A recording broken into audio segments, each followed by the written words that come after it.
In the 1950s and 1960s, many African Americans were treated unfairly just because of the color of their skin. They had to go to separate schools, eat at different restaurants, and even drink from different water fountains. These rules were called Jim Crow laws, and they were not fair. The civil rights movement began to change these laws and fight for equality. In 1954, the Supreme Court made a big decision in a case called Brown versus Board of Education. The court said it was not fair to have separate schools for black and white children. This decision helped begin the push to end segregation in schools. But change was slow. In 1957, 9 brave African-American students, known as the Little Rock Nine, tried to attend a white high school in Arkansas. Many people protested, and the students were treated badly. The president even had to send soldiers to help protect them.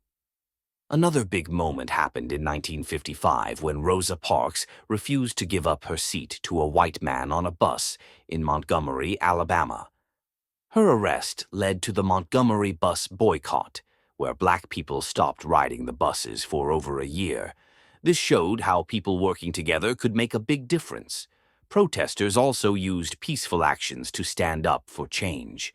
In 1960, 4 black college students sat down at a whites-only lunch counter in Greensboro, North Carolina.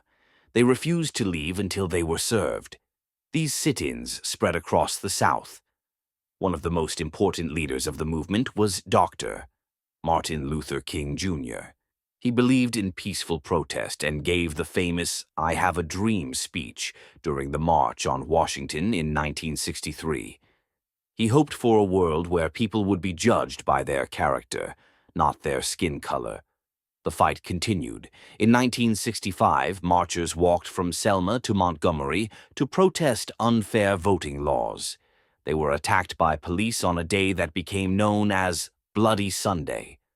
The country was shocked, and soon after, the Voting Rights Act of 1965 was passed to protect voting rights. The civil rights movement was full of brave people who spoke out, marched, and risked everything for justice. Because of them, America became a fairer place.